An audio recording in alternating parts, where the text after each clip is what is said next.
Hi guys, this is Lindsay here. I'm with Shane from Silverstein. How are you doing today? Great. How are you? I'm doing good. So, thank you, Siri. That was weird. I know. Was it your watch or my phone? It was mine. I don't know why she all of a sudden. I was like, I don't know why my phone knows your name, but okay. Yeah. So, first question. I did talk to you kind of back in June, July time, and that's kind of the same time that the album came out, right? Yeah. So you guys were at Warped Tour at that time. How has it been playing the tunes on Warped Tour versus on your headlining tour now? It's been really good. All the songs have really went over well live. I think with any record you do, you record some songs, you're never really sure how they're going to translate. You know what I mean? There's the headbang test where you sit in front of the studio monitors and you headbang, and then if you can headbang to the song, usually that's a good sign, but you still never really know. So it's funny because on Warped Tour, I think we only were playing just 2 new songs. We were playing like Ghost and Retrograde.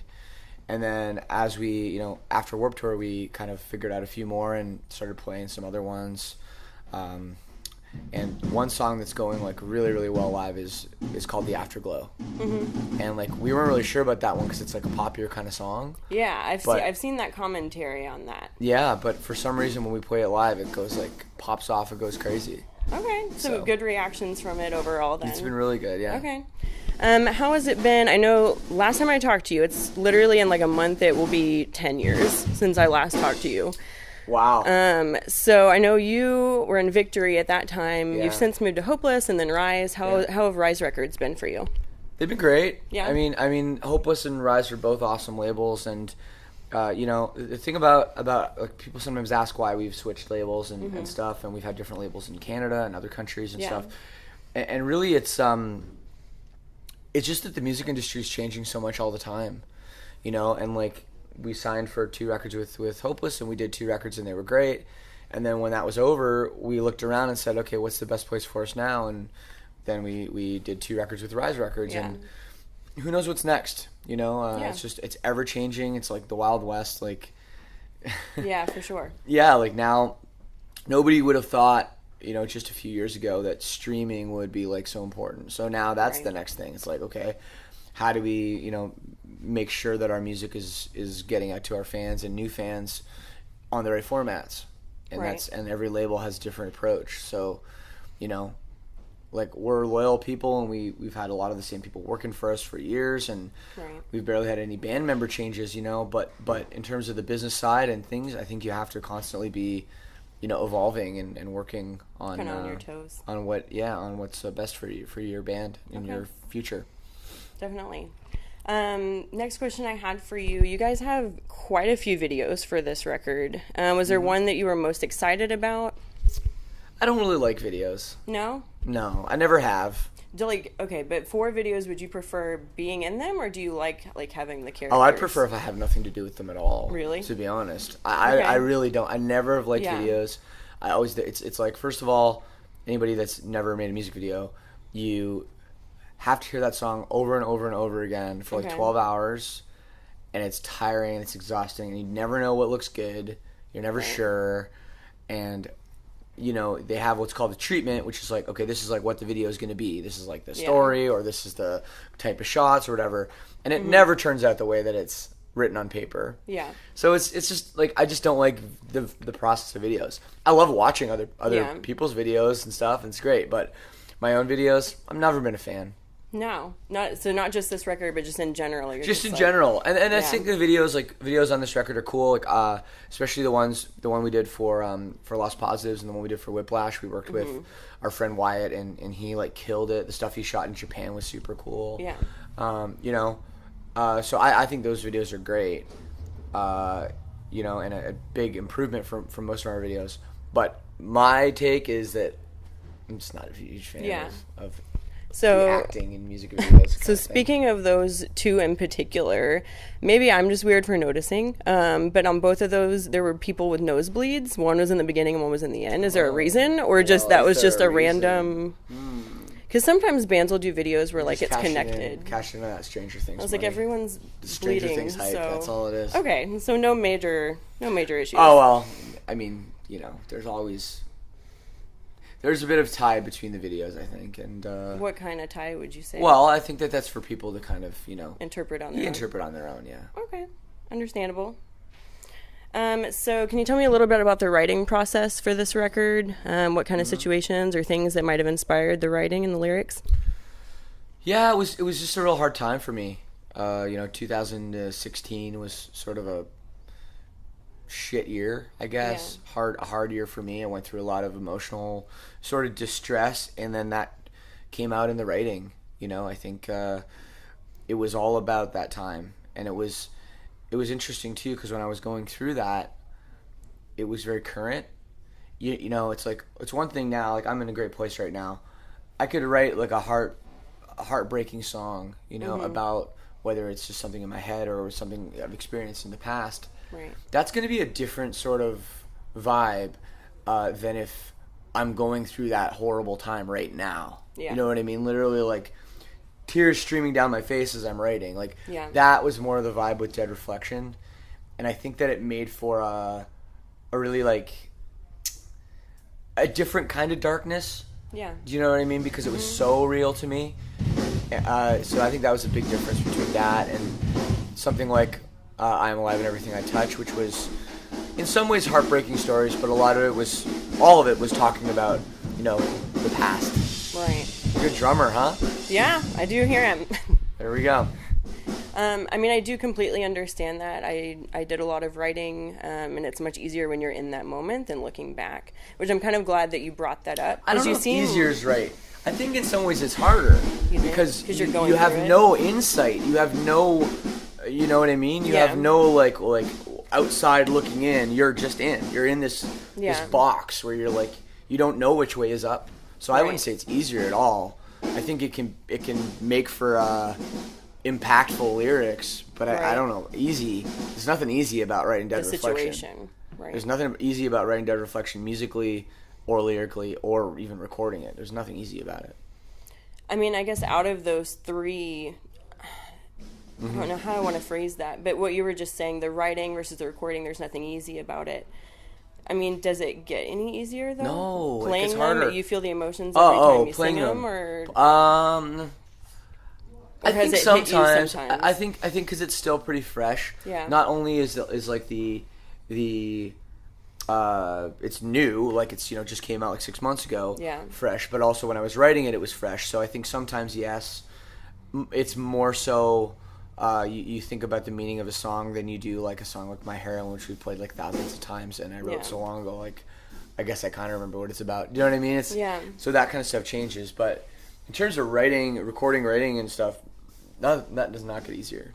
Right. Harder every time. A lot of your songs. Harder every time. Yeah, a lot of your songs, I feel like they hold true for people, and it takes the test of time. And Discovering the Waterfront and Smashing to Pieces and all those songs, they're strong for people to this day, and they still react to them at shows. Oh, absolutely. I think that writing about time, timeless things, and it's amazing how this, things just cycle, and people go through the same things, and people can relate to the same things, which is why somebody can watch a movie from the 1950s or 60s. And it can really mean something to them, even though the world was such a different place. Right. Emotionally, and the things that people feel haven't changed all that much from generation to generation. Yeah. Let me ask you about a few of your songs. I'm going to read this one. So the first one I'm going to ask you about is Retrograde, since that was the first single release, right, off of the album. Mm-hmm. So talk to me specifically about this line, if you can. Okay. What it means to you, how you think others might be absorbing it. And it's the one that says, "But this planet doesn't have a sun. It only has a moon that's lifeless, and every light that shines is a dead reflection." Where is that kind of coming from? It's just the real, when you're at the bottom of the real hit rock bottom place. Mm-hmm. And, you can't even take enjoyment in, something like going outside and seeing the sun. Do you know what I mean? Right. It's like you're just living in this darkness all the time over your head, and then the whole Dead Reflection line, every light that shines, that if there is anything, then it's not real. Do you know what I mean? It's completely false. It's like a false or it's almost a dead reflection, like a false reflection, or whatever. But yeah, I think that's just kind of this like, I mean, you didn't quote the line before, right? But there's this sort of like, I'm gonna go do these things, these positive things, and then it's sort of like, well, it doesn't matter what I do, I'm gonna end up in this place anyways. Yeah. That's the vibe I was going for. Yeah. Yeah. I would say on this album, my favorite is probably Mirror Box. Mm-hmm. That one in particular, can you tell me about that one as well, lyrically? Well, lyrically, actually, Paul Mark had a big hand in that one. Okay. I don't know if he wrote all the lyrics, but he certainly wrote a vast majority of them. Mm-hmm. So I'd have to ask him about that one. But I think the idea of the chorus line being a little bit desperate, I'm not the only one, a little bit broken, I'm not the only one, right, is, sort of how two people can kind of find each other in spite of, them being a feeling against the world. In a lot of ways in their life, they can find each other. Yeah. And I think there's a bit of hope in that line, despite it feeling very lonely. I think that two lonely people can kind of come together, and I think that's. And that can go for, just kids going through stuff too. Oh, sure. Yeah. I think like, that's the thing. Like, just saying I'm not the only one is like a great thing for anybody to realize, because no one's alone. No one's, there's billions of people on Earth. Like, yes, you're feeling something that's unique to you, mm-hmm. but it's not something other people can't relate to you, and not other people aren't going through, and you're not alone. I think that's what he was trying to say. Yeah, for sure. So you kind of brought up streaming music a little bit. I know we're in 2018 now. You released the album in 2017. How do you feel about like album artwork and kind of what's included in the packaging? Is that still something you put a lot of effort into for like the diehard people, or how do you feel about it? It's a combination of things. I think like, yes, like we want the people that pick up the physical copies to like be like, this is cool, but we also, we've always cared about our artwork, and it's something that is important just to us. Yeah.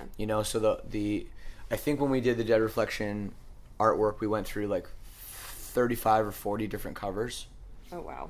Before we settled on the one that's quite abstract for us. Right. But we felt like that really painted the right picture, pardon the pun, of what we were trying to do musically. Mm-hmm. And then the rope, which is on the vinyl release with the rope and the die cut, that was something we wanted to do so that when you pull the record out, the rope is broken when you pull it out, and then when you slide it back in, the rope is whole. So that kind of stuff and those kind of ideas are super important to us. And like, it doesn't really matter if it's, like back in the day when it was thousands and thousands, like, we were selling like 350,000 physical copies. Right. Now maybe we sell 3,500 physical copies. Yeah, because but it's just as online. Yeah, exactly. Yeah. But it's just as important to us to have it be a cool product, and of course, like, people are going to put it on their shelf next to the last 7 albums, and we want it to be a cool thing, and it's our legacy too. Yeah. Do you still find yourself buying physical albums for like your favorite bands, or what do you do? I buy records, vinyl. I can't remember the last time I bought a CD, to be honest with you. Yeah. But I'll, I listen to most of my music on Spotify, and then when there's bands I really like, I buy the record on vinyl. Can you actually play it on vinyl, or do you just want the vinyl copy? Oh, yeah, I have a record player, of course. See, I don't. See, I buy the vinyl records, but I don't have anything to play it on. But I like this format of it. Get on that. I know. I'm a little behind on it, just a little bit. So changing gears a little bit, I did see on social media there's been so much commentary, and we kind of touched base on it a little bit when you talked about the Afterglow. Mm-hmm. There was a comment, I think it was around New Year's, you had posted like your top photos or whatever for the year, and someone's like, oh, they're an emo band, and someone's like, no, they're not an emo band, and then others are kind of calling you post-hardcore, then they're like, no, they're pop punk with the Afterglow. Like, how do you feel about Silverstein just as a band? I mean, in terms of the labels and stuff, like sorry that they're going to play a song. The labels and stuff with Silverstein have always been there. Right. And we're not an easy band to label. We have influences from so many different kinds of styles. Punk rock and metal and emo and screamo and all these different things. And I don't even know, even in terms of those genres, what they always mean, right? Mm-hmm. So we don't worry about that. And like a song like The Afterglow, we realized was a little bit different because it didn't have any screaming, and it was quite upbeat and stuff, but we still thought it fit with the record, and I think it does fit into the record. So, and it's a song that's become a staple of our live show. So I don't know. I think we just, over the years, we've realized our band can do a lot of different things. Yeah. And I think in some ways we like that diversity because it keeps it interesting for us as well. We don't get bored of just being a metal band or just being a pop punk band. Yeah. Or we're able to literally do stuff that's like almost metal and do stuff that's almost pop punk in the same show on the same record. Yeah. All right, so note for fans, we're not labeling Silverstein, and they're their own diverse music. Whatever you want. Yeah. Okay, so I did want to ask you, how did you get started doing the River Oaks stuff?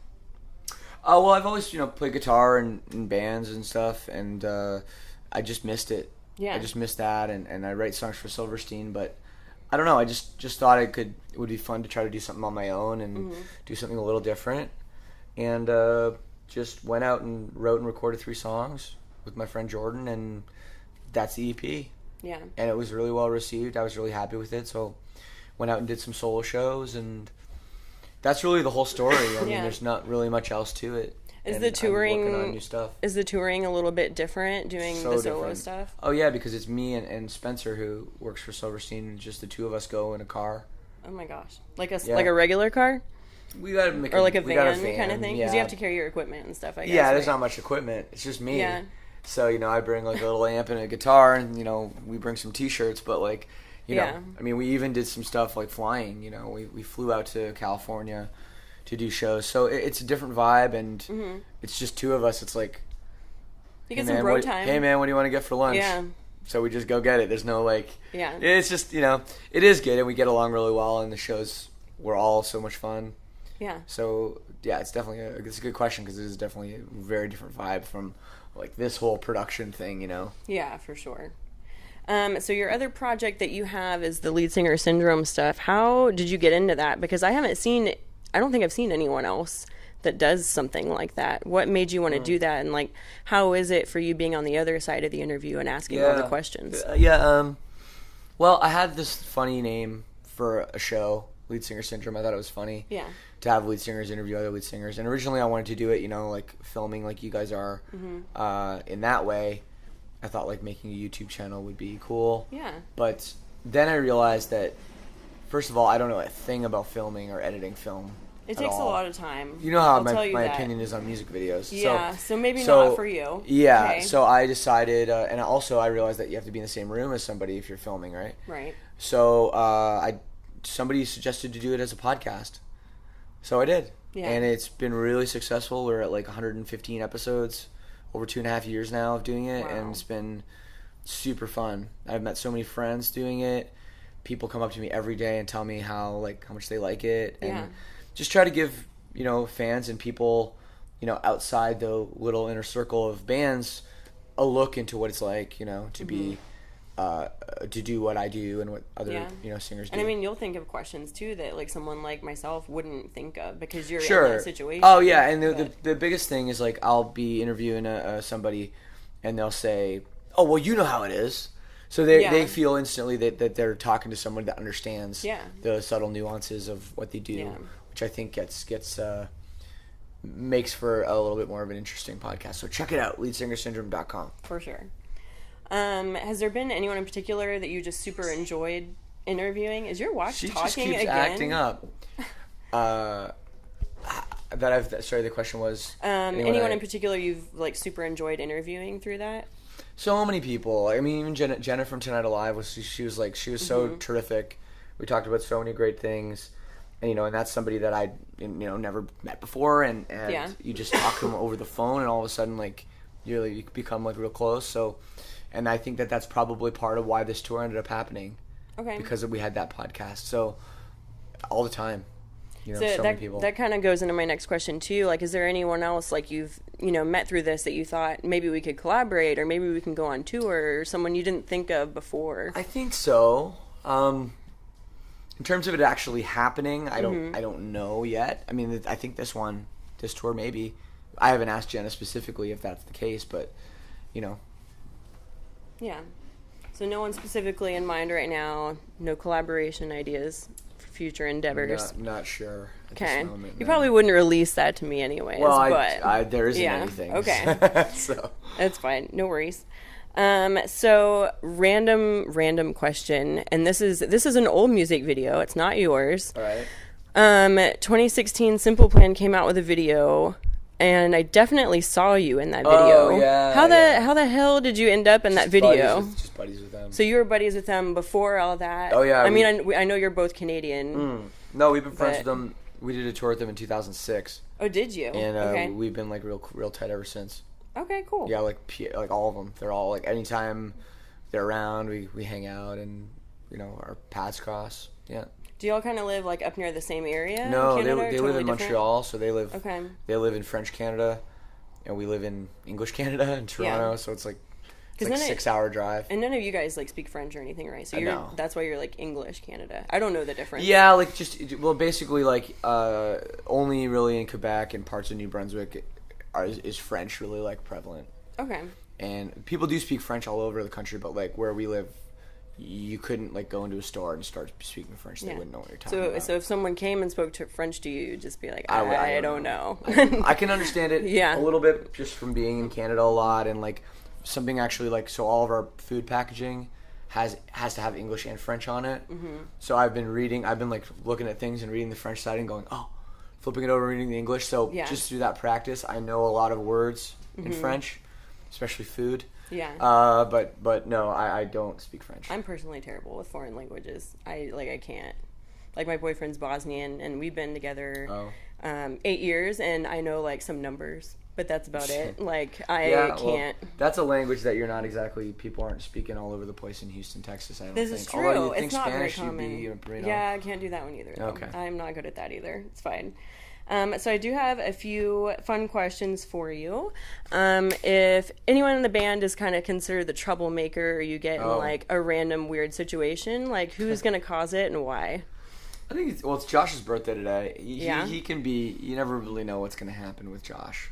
Okay. He's very. Do you have an example? Very funny and very likable. Well, the other night in San Antonio, he was just like pouring beer on his head. No good reason. Dancing around. No. He's like, I can still party. I'm still with it. Oh, he can. Yeah. Yes. All right.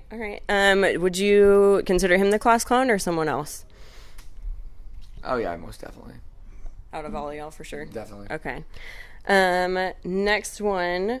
Who would be the most clumsy one? And do you have any highlight reel situations? Falling off of stage or just daily tripping? It could be me, but I think it's probably our drummer Paul. He's I don't know. He's like dropped. Like we have this like the couch on the bus, and then there's like cupboards, and he's constantly like dropping things on me when he's getting things out of the cupboards. Yeah.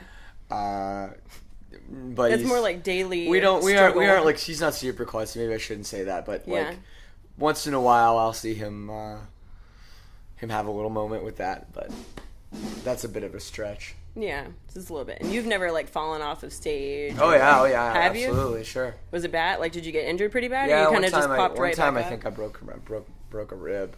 Did you keep singing or did you? I had to. Yeah, we were in Australia and I did it, but every time I inhaled, it hurt. Yeah. So it was a pretty tough couple weeks to get through. Oh, I'm sure.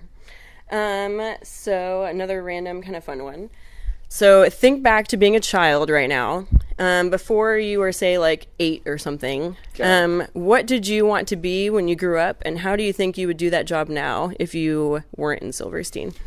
Well, I wanted to be a baseball player, and that would be terrific, actually. Yeah. I would have loved to do that. I'm fine with that. That's cool. Yeah, I think I'd be a fine baseball player.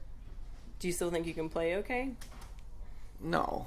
You're like, I'm not a pro player by any means. No, I never took it that seriously. Like, I love sports and I love, go Astros or, whatever. But I didn't keep up with it, Yeah. Music it was a choice you kind of make as a child in hobbies. Like, what are you going to focus on? Am I going to go do baseball tournaments every weekend, or am I going to play shows on the weekends? Yeah. So I chose music, and here I am.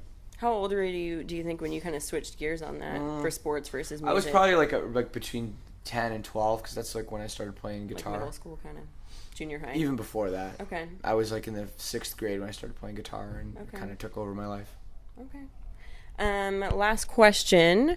Is there anywhere that you have not been on tour that you want to go? Yeah, we'd like to go to India and Greece. Oh, Greece would be really cool. Yeah, maybe I more personally just want to go to Greece than actually play there. But we've been trying vacation. to go to India, and I'd like to go to like the Middle East too, like maybe Dubai or like that place. Have you seen like fan crazy. Base from there, like online? Like you'd have enough fan base over there, or you don't know quite yet?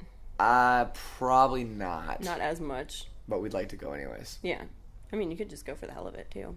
Yes, for sure. All right, well, that definitely wraps up my questions. Thanks, guys, for tuning in. And again, this is Shane from Silverstein, and thank you so much. Thank you, Lindsay. Thanks. Appreciate it. Yeah.